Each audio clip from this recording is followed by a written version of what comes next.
महाकुंभ की तस्वीरें दिव्य हैं, भव्य हैं, अद्भुत हैं। सनातन का वो संगम है जिसकी गूंज पूरे ब्रह्मांड में सुनाई दे रही है।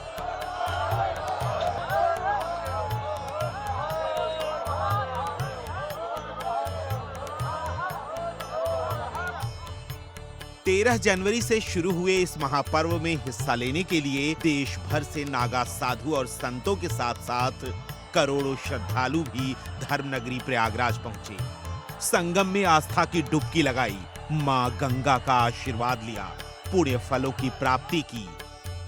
और आज यानी शिवरात्रि के दिन महाकुंभ मेले का समापन है, जिसके चलते करोड़ों श्रद्धालु महाकुंभ में आखिरी स्नान कर रहे हैं।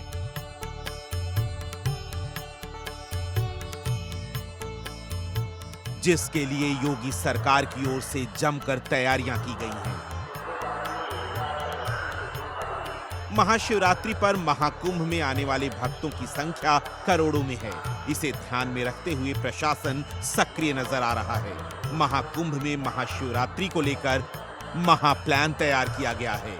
सीएम योगी ने प्रयागराज में आईजी लेवल के अफसरों की पूरी फौज उतार दी है, ताकि महाकुंभ का आखिरी महास्नान महासुरक्षित हो सके। महास्नान को लेकर प्रयागराज में खास व्यवस्था की गई है।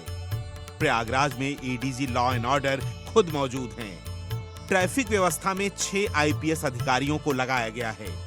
महाकुंभ के पूरे मेला क्षेत्र को वन वे कर दिया गया है। महाशिवरात्रि पर महास्नान के लिए महाकुंभ में वीआईपी व्यवस्थाओं पर पूरी तरह से रोक है।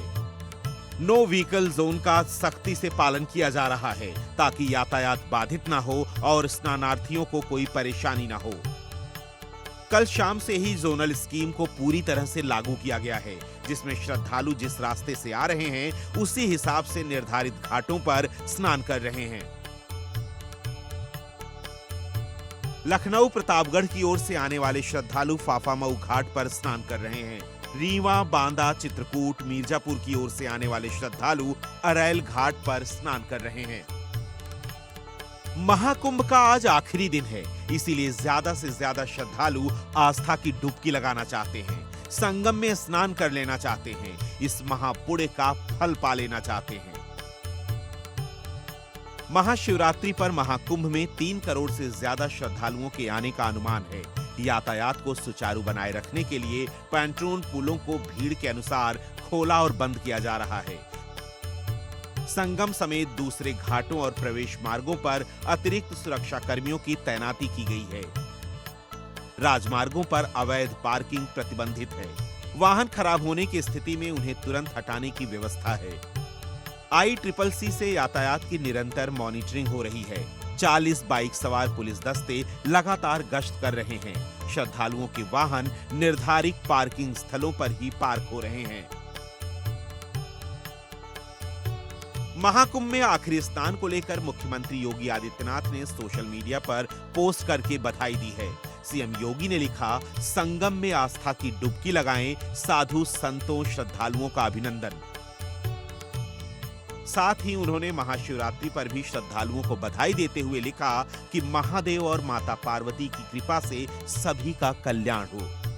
महाकुंभ का आखिरी महास्नान महासुरक्षित हो सके, इसके लिए सीएम योगी खुद मॉनिटरिंग कर रहे हैं। गोरखपुर में कंट्रोल रूम से निगरानी कर रहे हैं।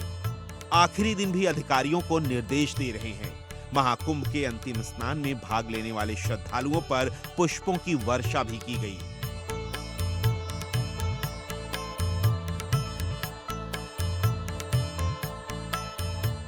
महाशिवरात्रि पर सीएम योगी के निर्देशानुसार भक्तों की आस्था का सम्मान करते हुए उनकी सुरक्षा, सुविधा और सहूलियत के लिए विशेष प्रबंध किए गए हैं। शहर से लेकर देहात तक के शिवालयों में महिलाओं की सुरक्षा के लिए विशेष व्यवस्था बनाई गई है। श्रद्धालुओं की बढ़ती भीड़ को नियंत्रित करने के लिए प्रमुख शिवालयों में अतिरिक्त पुलिस बल तैनात किया गया है।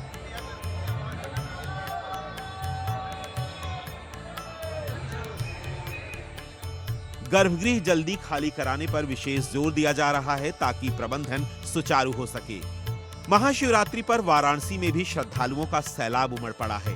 बाबा विश्वनाथ के दर्शन के लिए लंबी कतार लगी है। जिसके चलते मंदिर की सुरक्षा बढ़ा दी गई है। हर हर महादेव के जयकारों से पूरा मंदिर गूंज रहा है।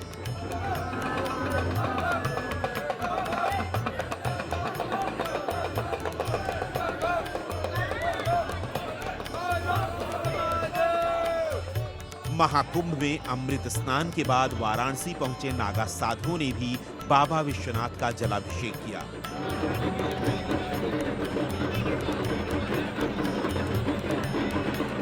आस्था के महापर्व महाकुंभ की शुरुआत 13 जनवरी को हुई थी, जिसके अगले दिन 14 जनवरी यानी मकर संक्रांति के अवसर पर पहला अमृत स्नान किया गया था। इस मौके पर देश भर से आए साधु संतों और श्रद्धालुओं ने संगम में आस्था की डुबकी लगाई थी। इसके बाद दूसरा अमृत स्नान मौनी अमावस्या को किया गया और तीसरा अमृत स्नान बसंत पंचमी के दिन किया गया।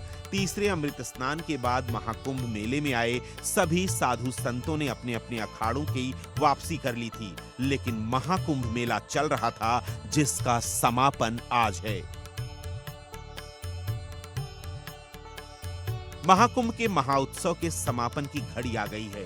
त्रिवेणी संगम में स्नान करने से व्यक्ति के मन और आत्मा की शुद्धि होती है। जीवन में जाने अनजाने किए गए पापों से मुक्ति मिलती है और मोक्ष की प्राप्ति होती है। महाकुंभ में स्नान करने से असंख्य यज्ञों और तपस्याओं के बराबर पुण्य प्राप्त होता है। Bureau report, India daily.